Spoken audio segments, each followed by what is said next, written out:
ወያኔዎች በታሪካቸው ከተመሰረቱ ጊዜ ጀምሮ ከየትኛውም ድርጅት ጋራ በውይይትና በድርድር የፈቱት ችግር የላቸውም። ከየትኛውም አካል ጋር ተስማምተው ውይይት አድርገው መጨረሻ ላይ ኢንፋክት ስምምነት የደረሱበት ስምምነት ጋር በስምምነት የገቡትን ሰዎች በተኙበት በማረድ ነው የጀመሩት ያለው በታሪካቸው።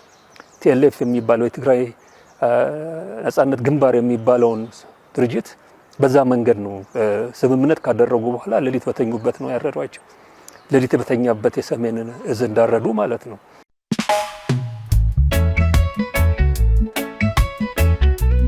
ይህ አብሪ ሚዲያ ነው። አብሪ ሚዲያ አንድነትና ፍቅርን በማጎልበት ሰላምና እድገትን በማስፈን ረገድ የበኩሉን አስተዋጽኦ ለማበርከት የሚሰራ ሚዲያ ነው። አብሪ ብሩህ ዘመንን አብሳሪ። አብሪ ሚዲያን ሰብስክራይብ፣ ሼር ያድርጉ።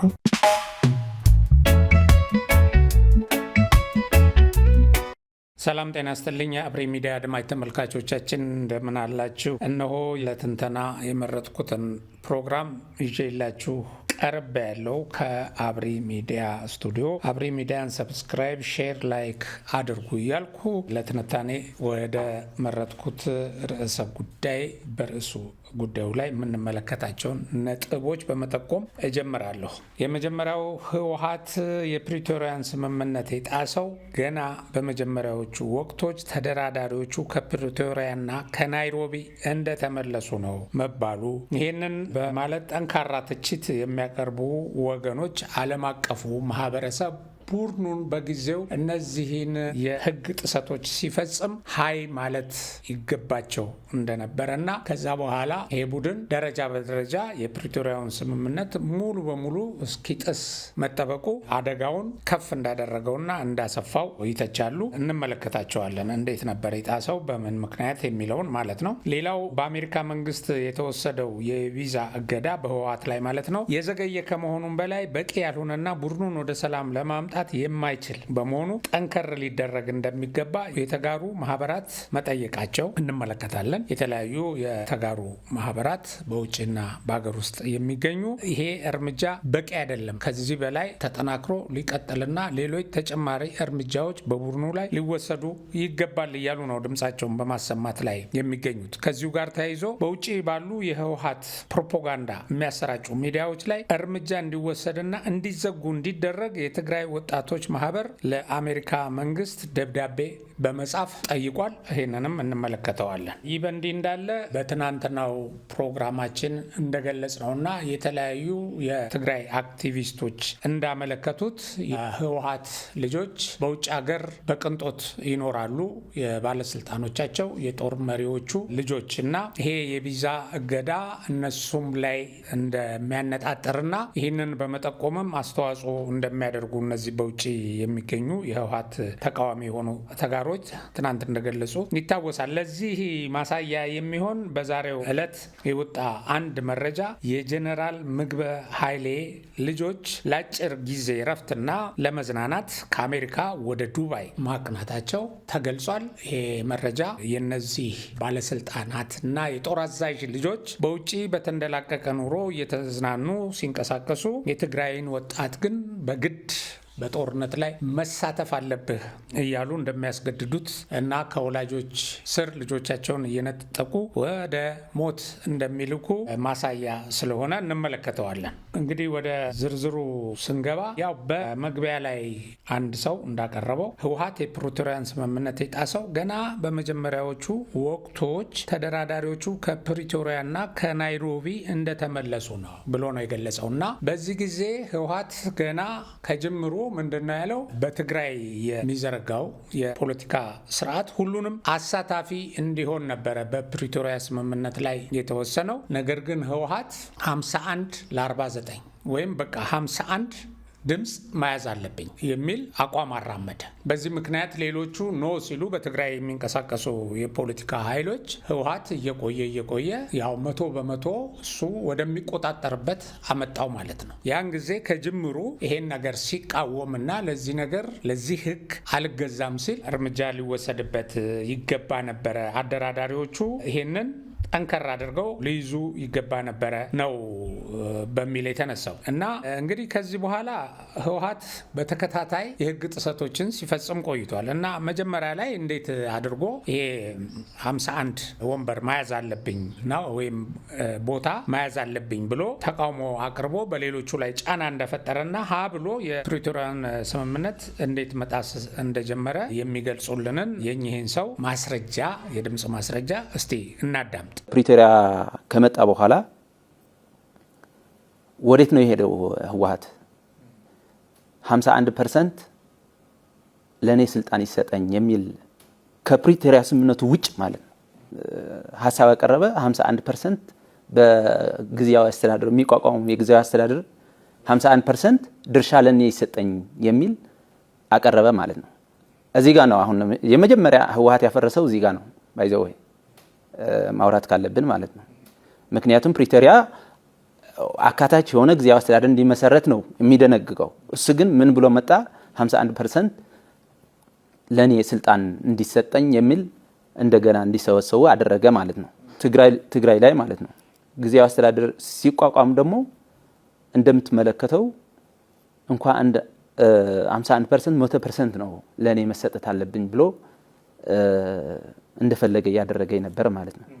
ኦኬ እንግዲህ ከዚህ ጀምሮ ነው ህወሓት የህግ ጥሰቶችን እየፈጸመ ፕሪቶሪያን እየሸረሸረ እየሸራረፈ ሙሉ በሙሉ ወደ ማፍረስ የተሸጋገረው እና አሁን ህግ ጥሰሃል፣ የፕሪቶሪያ ስምምነትን አፍርሰሃል ተብሎ በተለያዩ ወገኖች ሲተች እና ደግሞ በአሜሪካ መንግስትም የቪዛ እገዳ ሲደረግለት ፍትሐዊ አይደለም፣ ባላንስ አይደለም፣ ይሄ ጫና እኔ ብቻ ላይ መደረጉ ወገናዊነትን ያንጸባረቀ ነው በሚል ሲተች በጣም ነው የሚገርመው። እና ህወሓት የአሜሪካን የቪዛ ገደብ በመቃወም ያወጣው መግለጫ ራሱን እንደ ሰለባ አድርጎ ለመሳል የሞከረበት ነገር ግን የራሱን ተከታታይ የሰላም ማደናቀፍ ወንጀሎች የሸፈነበት ፍጹም የሐሰት ውንጀላ መሆኑን እንመለከታለን። ይህ የህወሓት መግለጫ እያንዳንዱን ነጥብ በነጥብ እየወሰድን በእውነተኛ ማስረጃዎች ስንመዝነው የራሱን ጥፋት በሌላው ላይ ለመለጠፍ የተወረወረ የፖለቲካ ማጭበርበሪያ መሆኑን በቀላሉ ማረጋገጥ እንችላለን። ከላይ እንደተገለጸው መጀመሪያ ላይ በትግራይ ውስጥ በሚዋቀረው መንግስት 51 ወንበር ሊይዝ ይገባል በሚል ማጆሪቲውን ለመያዝ ጥረት አደረገ። ይሄ በፕሪቶሪያው ስምምነት አልነበረም፣ አሳታፊ መሆን አለበት የሚል ነው። ቀጠለ። ከዛ በኋላ መጀመሪያ ላይ ከዚህ ቀጥሎ ምንድነው ህወሓት የፌዴራል መንግስት የፕሪቶሪያን ስምምነት አፍርሷል እያለ በድፍረት ከሚከሰው ጋር በጣም ተቃራኒ የሆነ የስምምነቱ ዋነኛ ምሰሶና አንቀጽ 6 ላይ በግልጽ የሰፈረው ሙሉ በሙሉ ትጥቅ የመፍታትና ተዋጊዎችን የመበተን ግዴታን ዛሬም ድረስ በይፋ እየጣሰ ያለው ራሱ ህወሓት ነው። ስምምነቱ ከተፈረመ ከ3 ዓመት በላይ ቢቆጠርም ቡድኑ ከባድና ቀላል መሳሪያዎቹን ለሀገር መከላከያ ሰራዊት ከማስረከብ ይልቅ አሁንም ድረስ በየጫካው አዳዲስ ታጣቂዎችን የመመልመልና የማሰልጠን ህገወጥ ተግባሩን በይፋ እየቀጠለበት ይገኛል። አሁን ተቃውሞ ባቀረበበት ይሄን አላነሳም። ትጥቅ ማስፈታት ጉዳይ ዋነኛው የፕሪቶሪያ ስምምነት ፒላር ሆኖ እያለ ማለት ነው። ለምን የሰላም ስምምነት ሲደረግ የመጀመሪያው ተኩስ አቆም፣ ከዛ በኋላ ትጥቅ መፍታት እና እነዚህ ትጥቅ የፈቱ ሰዎች ወደ ዲዴይ አረገብተው ታድሶ ከወሰዱ በኋላ ወደ ሰላማዊ ህይወት እንዲመለሱ ማድረግ ነበር። ይሄንን ሲያሰናክል እስካሁን ድረስ አለ ህወሓት ማለት ነው። እና እነዚህን እንግዲህ ትጥቆች ከማስረከብ ይልቅ አሁንም ድረስ በየጫካው ተጨማሪ ትጥቆች እያደራጀ ተጨማሪ ስልጠናዎችን እየሰጠ የሚገኝ ቡድን ተገለልኩ፣ ተጽዕኖ ተደረገብልኝ፣ ወገናዊ የሆነ እርምጃ ተወሰደ ለማለት እንዴት ይችላል? በቃ አይኑን በጨው አጥቦ ለመካድ ካልሆነ በስተቀር ምንድነው? ሌላው ቀርቶ ከሰኔ 1 ቀን 2026 ሀገራዊ ምርጫ ተገለልኩ እያለ የሚያቀርበው የለቅሶ ጫጫታ መንግስት ስላገለለው ሳይሆን የብሔራዊ ምርጫ ቦርድን የህግ መስፈርቶች አሟልቶ በሰላማዊ መንገድ ለመመዝገብ ፈቃደኛ ባለመሆኑና ከህግ በላይ ሆኜ መቀጠል አለብኝ በማለቱ ይሄም ጫና እንዲፈጠር ያደረገው ራሱ በፈጠረው ችግር ነው። እንግዲህ በዚህ አሁን ባወጣው መግለጫ ላይ ሌላ የሚለው ምንድነው? በትግራይ ያለው ሰብአዊ ቀውስና የመሰረታዊ አገልግሎት መቋረጥ የመንግስት ፖሊሲ ውጤት ነው የሚል የሐሰት ፕሮፓጋንዳ አሰራይቷል። ይህ የትግራይን ህዝብ መከራ ለፖለቲካ ቁማር ለመጠቀም የተወረወረ የቁም ቅዠት ነው። እውነታውና ህያው ማስረጃው የሚያሳየው ግን የፌዴራል መንግስት ጦርነቱ እንዳበቃ በቢሊየን የሚቆጠር የሀገር ሀብት በማፍሰስ የባንክ፣ የቴሌ የቴሌኮም የኤሌክትሪክና የትራንስፖርት መሰረተ ልማቶችን መልሶ በዘረጋበት ሁኔታ ለተራበው ህዝብ የሚላከውን የእርዳታ እህል በመስረቅና ለታጣቂዎቹ በመቀለብ የረሃብ ቀውሱን ያባባሰው ራሱ የህወሓት አመራር መሆኑ ነው። ይህን የእርዳታ ስርቆት እንደ ዩኤስኤድ እና የዓለም የምግብ ፕሮግራም ያሉ ገለልተኛ ዓለም አቀፍ ተቋማት ጭምር በይፋ ያረጋገጡትና የቡድኑን ጭንብል የገፈፉበት የማይካድ ማስረጃ ነው እና ሌላው እንግዲህ ህወሓት በአንድ ወገን ብቻ ተጠያቂ አደረጋችሁኝ እና ስምምነቱ የፈረመው በሁለቱም ወገን ነው የሚል እንደምታ ያለው አስተያየት አቅርቦ የአሜሪካንን ውሳኔ ተገቢ አይደለም በሚል አቤቱታ መሰል ነገር አቅርቧል። እንግዲህ ይህም ጠቀሰው ነገር የቡድኑን ጥልቅ ፍርሃትና የጥፋተኝነት ስሜት ቁልጭ አድርጎ ያሳያል። ጥቅምት 24 ቀን 2013 ዓ.ም በሰሜን እዝ ላይ ድንገተኛ ጥቃት በመክፈት በሚሊዮን የሚቆጠሩ ሰዎችን ለሞትና ለስደት የዳረገውን ጦርነቱን የጫረውን የመጀመሪያ ታሪካዊ ወንጀለኝነቱን ዘንግቶ ዛሬ ላይ እኩል ተጠያቂነት መለመን የለየለት የፖለቲካ ክህደት ነው እና አሜሪካ በእነዚህ የፕሪቶሪያ ስምምነት እንዳይተገበር እንቅፋት በሆኑት ላይ የቪዛ ገደብ ማድረጓ ትክክለኛውን አጥፊ ያነጠረ ማስረጃ ተከትላ የወሰደችው እርምጃ ሲሆን እርምጃው መጠናከር አለበት፣ በቂ አይደለም የሚሉ ወገኖች ደግሞ አሉ። ይሄንን ደግሞ እንመለከታለን። ይሄንን እርምጃ አስመልክተው የተለያዩ ወገኖች ለአሜሪካ መንግስት ይሄ እርምጃ ተጠናክሮ መቅረብ አለበት ብለዋል። ሰላም ወዳድ የትግራይ ወጣቶች የተባሉ የሲቪክ ማህበረሰብ አካላት በአሜሪካ ውስጥ በሚንቀሳቀሱ የተወሰኑ የትግራይ ሚዲያ ተቋማት ላይ ጥልቅ ምርመራ እንዲደረግና ህጋዊ እርምጃ እንዲወሰድም ለዩናይትድ ስቴትስ የውጭ ጉዳይ ሚኒስትርና ለክቡር ማርኮ ሩቢዮ ይፋዊ የቅሬታ ደብዳቤ አቅርበዋል። ደብዳቤውን እዚህ በአታችመንቱ ላይ የምትመለከቱት ነው እና በዚህ ደብዳቤ ላይ እንደተመለከተው ሰኔ 18 ቀን 2026 ዓ.ም በወጣው መግለጫ መሰረት ወጣቶቹ የአሜሪካ መንግስት በህወሓት ቲፒኤልኤፍ መሪዎች ላይ የጣለውን የቪዛ ገደብ ውሳኔ በበጎ ጎኑ የሚመለከቱት ቢሆንም ይህ እርምጃ ብቻውን ግን ዘላቂ ሰላም ለማምጣት በቂ ባለመሆኑ ተጨማሪ እርምጃዎች ያስፈልጋሉ ሲሉ ጠይቀዋል። በተለይም በአሜሪካ ሀገር መቀመጫቸውን አድርገው የሚንቀሳቀሱት ዛራ ሚዲያ ኔትወርክ፣ ሆራይዘን እና ትግራይ ፕሬስ የተባሉ የሚዲያ ተቋማት ለጽንፈኛው የህወሓት አመራሮች ልሳን በመሆን እያገለገሉ መሆናቸውን ወጣቶቹ በክሳቸው ጠቅሰዋል። እነዚህ ተቋማት ህዝብን ለሁከትና ለብጥብጥ በመቀስቀስ እንዲሁም የትግራይ ወጣቶች በድጋሚ ወደ ጦርነት እንዲገቡ ግፊት እያደረጉ ነው በማለት በጽኑ ተቃውመዋል። በመሆኑም የዩናይትድ ስቴትስ የውጭ ጉዳይ ሚኒስትር በእነዚህ ተቋማትና ከጀርባቸው ባሉ ግለሰቦች ላይ አፋጣኝና ሁሉን አቀፍ ምርመራ በማካሄድ በሀገሪቱ ህግ መሰረት አስተማሪ የሆነ ህጋዊ እርምጃ እንዲወሰድባቸው ወጣቶቹ ጥሪያቸውን አቅርበዋል እና በአጠቃላይ ህወሓት በሰላም ድርድር ችግርን ፈቶ የማያቅ እና በታሪክ ውስጥ እንደዚህ አይነት ልምድ እንደሌለው የህወሓት የችግር መፍቻ መንገድ ትጥቅ እና ጦርነት፣ ተኩስ እና የሰው ህይወት መስዋዕት በማድረግ መሆኑ ከአመጣጡ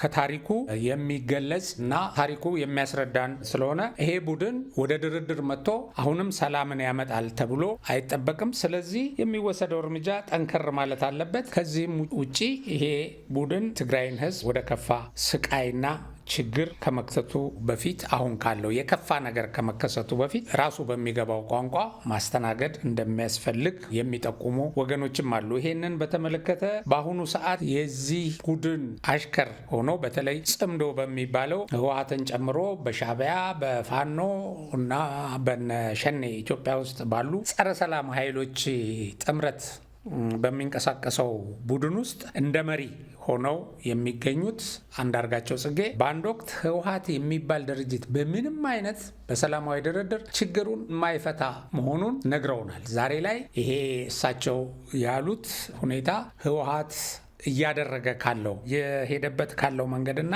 ከሚያካሂዳቸው እንቅስቃሴዎች የሰላም ስምምነቶችን ጥሶ ፍጹም ጸረ ሰላምና በፍጹም በሰላም ችግሩን የማይፈታ መሆኑን ከማሳየቱ አንጻር መነጋገሪያ የሆነ ነው የአቶ አንዳርጋቸው ጽጌ ንግግር እና በህይወታቸው ከተናገሯቸው እውነቶች ውስጥ አንዱ ስለሆነ ያው በመግቢያችንም ላይ አዳምጣችሁታል። አሁንም እስቲ እዚህ ላይ እናዳምጠው። ወያኔዎች በታሪካቸው ከተመሰረቱ ጊዜ ጀምሮ ከየትኛውም ድርጅት ጋራ በውይይትና በድርድር የፈቱት ችግር የላቸውም። ከየትኛውም አካል ጋር ተስማምተው ውይይት አድርገው መጨረሻ ላይ ኢንፋክት ስምምነት የደረሱበት ስምምነት ጋር በስምምነት የገቡትን ሰዎች በተኙበት በማረድ ነው የጀመሩት ያለው በታሪካቸው። ቲኤልኤፍ የሚባለው የትግራይ ነጻነት ግንባር የሚባለውን ድርጅት በዛ መንገድ ነው ስምምነት ካደረጉ በኋላ ሌሊት በተኙበት ነው ያረዷቸው። ሌሊት በተኛበት የሰሜንን እዝ እንዳረዱ ማለት ነው።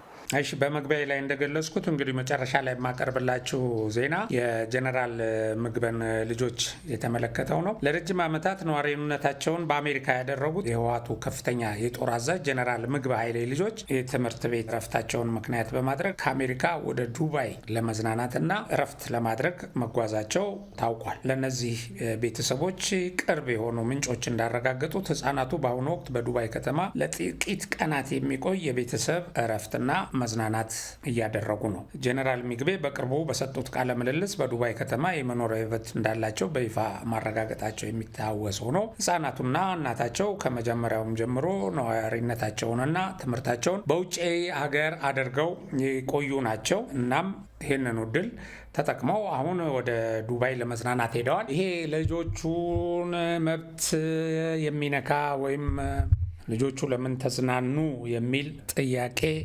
በማንሳት የቀረበ ትችት ሳይሆን የትግራይን ወጣቶች ለጦርነት በመማገድ አስገድደው ምልመላ በማድረግና በአፈሳ በእስር ለሞት እንዲዳረጉ ሲሰሩ የቆዩ የህወሓት አዛዦች የጦር አዛዦችም ሆኖ የህወሓት ፖለቲከኞች እነሱ ልጆቻቸውን በአሜሪካ ችግር በሌለበት አካባቢ አስቀምጠው እያዝናኑ የተሻለ ኑሮ እያኖሩ በሌላው ተጋሩ ላይ ለምን ይጨክናሉ? ለምን እንደዚህ አይነት በጦርነት እንዲማገድ የሚያደርግ እርምጃና አስገዳጅ ህግ ያወጣሉ የሚለውን ለማሳየት ነው። በሌላ በኩል እንግዲህ ይሄ የአሜሪካ የቪዛ እገዳ በቤተሰቦቻቸውና ከነሱ ጋር የቅርብ ግንኙነት ባላቸው ላይ ጭምር የሚካሄድ ነው ከመባሉ አንጻርም ይሄንንም እንግዲህ ለማቅረብ ነው። ትናንትና ባቀረብነው ፕሮግራም ላይ እና ሉላ ሰለሞን ስም ዝርዝራቸውን እናቀርባለን እና የመዘገብን ነው። ይሄ የመኖሪያ ፈቃድ ያላቸውም የሌላቸውም ይሄ ቆንጠጥ የሚያደርግ እርምጃ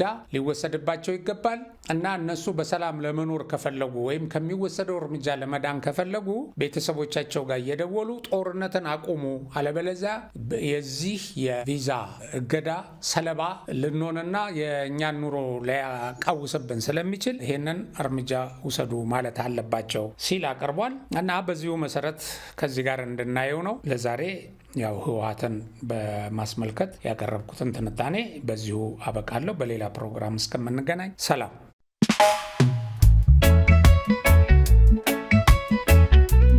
ይህ አብሪ ሚዲያ ነው። አብሪ ሚዲያ አንድነትና ፍቅርን በማጎልበት ሰላምና እድገትን በማስፈን ረገድ የበኩሉን አስተዋጽኦ ለማበርከት የሚሰራ ሚዲያ ነው። አብሪ ብሩህ ዘመንን አብሳሪ። አብሪ ሚዲያን ሰብስክራይብ፣ ሼር ያድርጉ።